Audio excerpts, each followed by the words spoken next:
आप देख रहे हैं मथुरा न्यूज 24। नमस्कार, स्वागत है आपका मथुरा न्यूज 24 में और मैं हूं आपके साथ आकांक्षा शर्मा। चलिए रुक करते हैं खबरों की ओर।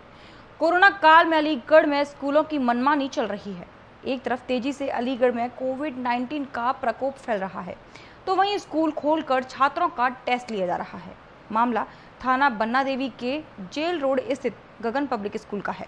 आपको बता दें कि स्कूल एसएसपी कार्यालय और बन्ना देवी थाने से चंद कदमों की दूरी पर बना है, लेकिन कुछ लोग कोरोना को लेकर शासन और प्रशासन के आदेशों की खुलकर धज्जियां उड़ा रहे हैं। मीडिया के पहुंचने पर स्कूल प्रशासन में हड़कंप मच गया और छात्रों को स्कूल के अंदर ही रोक लिया गया। वहीं अभिभावकों ने स्कूल मैनेजमेंट पर आरोप लगाया है कि कई दिनों से छात्रों को स्कूल में बुलाया जा रहा था। स्कूल खोलने की घटना को अब जिला बेसिक शिक्षा अधिकारी ने अपने संज्ञान में लिया है और स्कूल को कारण बताओ नोटिस जारी का एक्शन मोड में आया है।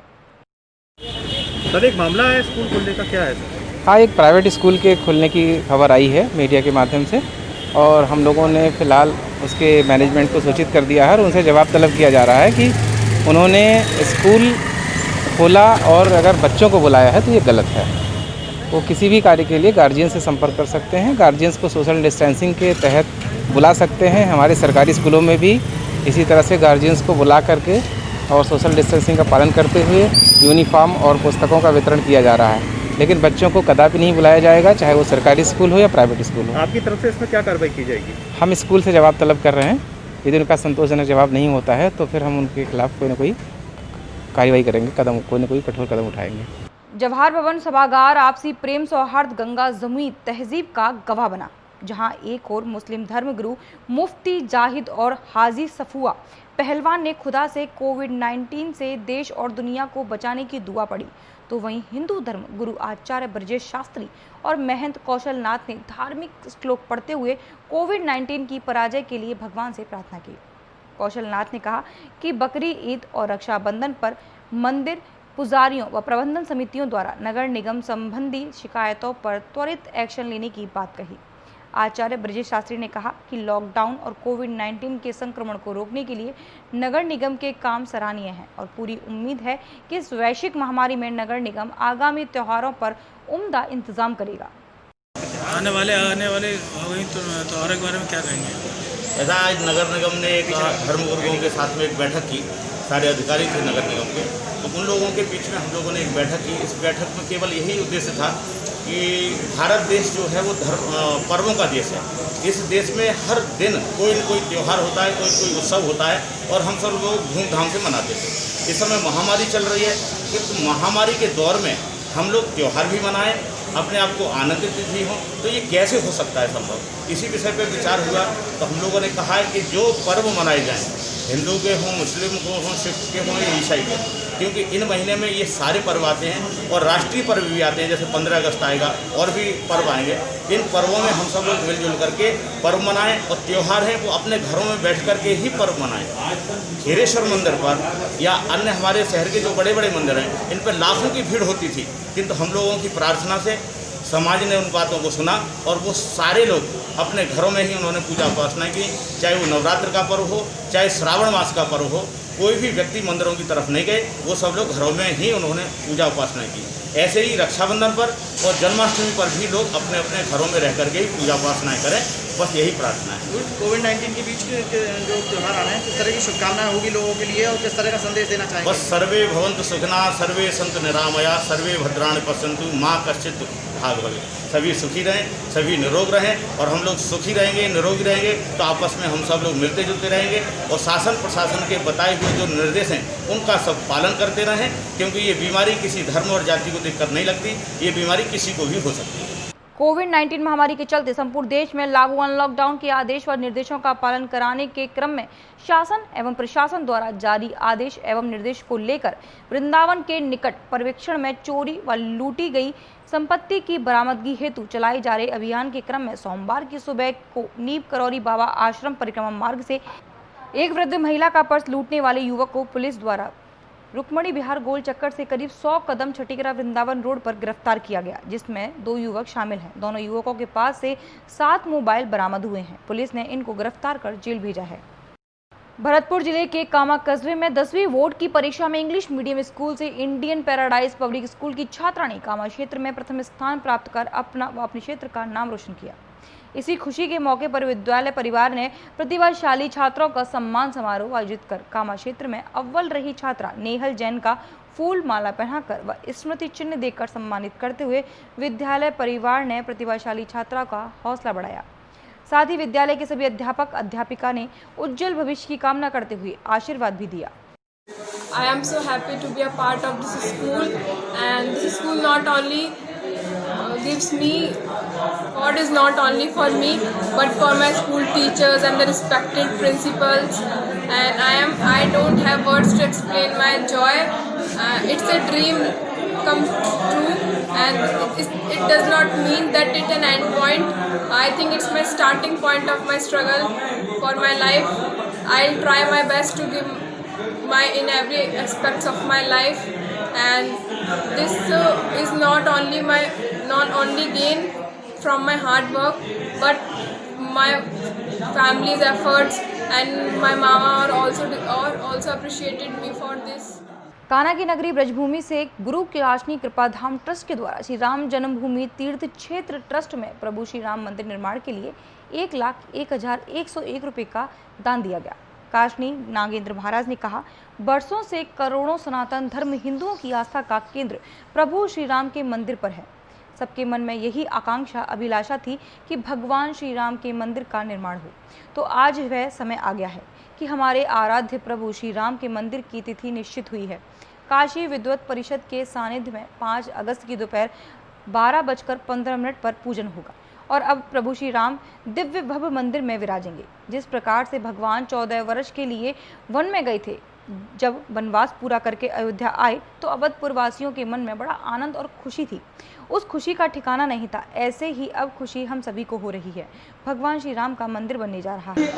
5 तारीख को जो शिलान्यास कार्यक्रम हो रहा है, जिसे प्रधानमंत्री पहुँच रहे हैं अयोध्या राम मंदिर निर्माण के लिए, तो उसमें आपने कितनी धनराशि आपने प्रस्तुत दी? जी, बड़ा आनंद और हर्ष का विषय है।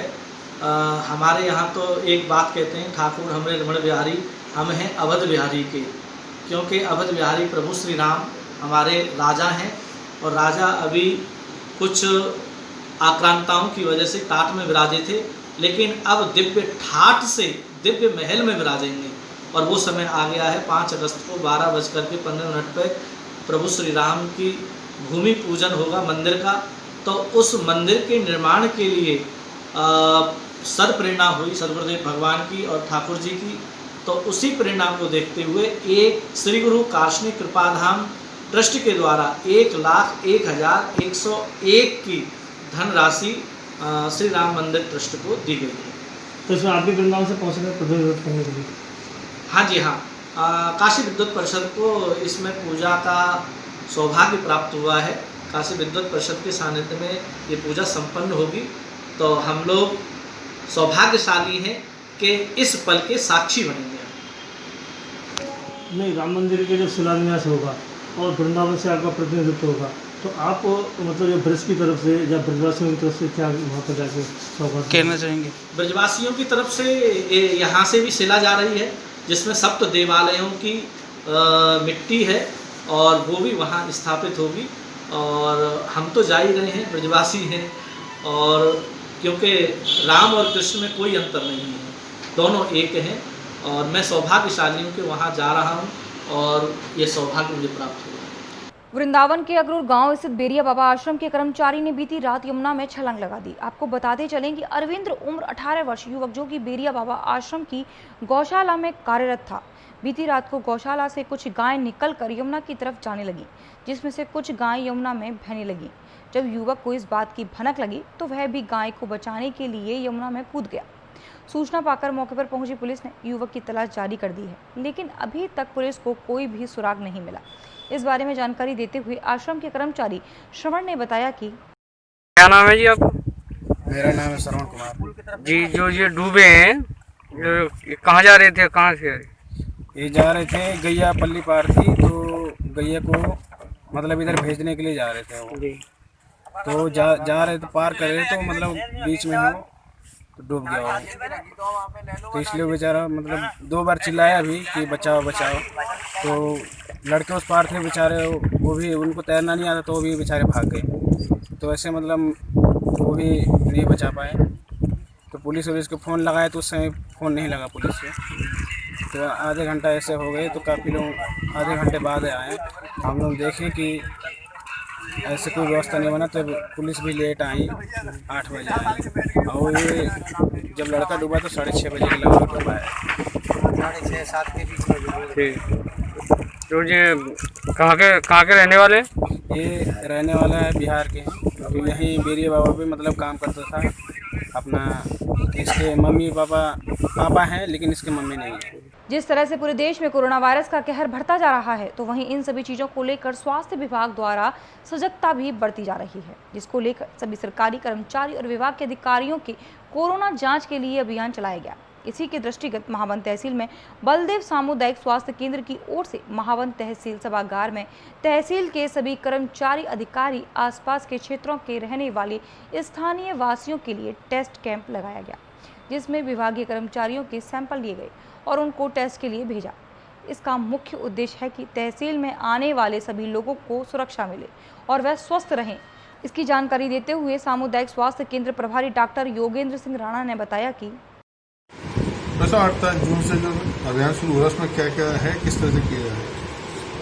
एक जो निमोनिया के लिए जो न्यूमोकोकल वैक्सीन है, जो मतलब कि छोटे मतलब कि बच्चे होते हैं, नवजात शिशु होते हैं, उनको जो है निमोनिया के कारण जो मृत्यु का दर काफ़ी रहता है। तो निमोनिया एक ऐसी अपना बीमारी है कि जिससे कि बचाव के लिए कोई भी जो वैक्सीन अभी तक थी नहीं। अब ये वैक्सीन आने के बाद जो माता पिताओं को जो परेशानी होती थी, प्राइवेट हॉस्पिटल में जाके उनका लाखों रुपए का अपना खर्चा हो जाता था और उसके बाद भी बच्चे की जान जो है वो चली जाती थी, वह अब सब रुक जाएगा। व ये वैक्सीन से निमोनिया पूरे तरीके से ख़त्म करने का लक्ष्य है। तो क्या अभियान रहेगा? ये वैक्सीन हमारे जो अपना जो टीकाकरण जो होता है रेगुलर, उसी के साथ में 8 जून से लॉन्च की जा रही है। व उसके संबंध में हमने मतलब कि स्टाफ की ट्रेनिंग शुरू कर दी है और क्या पिछले 2 दिन से हमारे यहाँ पे आशाओं का व आंगनबाड़ियों का ट्रेनिंग दी जा रही है। अभी तक के लिए सिर्फ इतना ही। मुझे दीजिए इजाजत, फिर मिलेंगे नई खबरों के साथ। नमस्कार।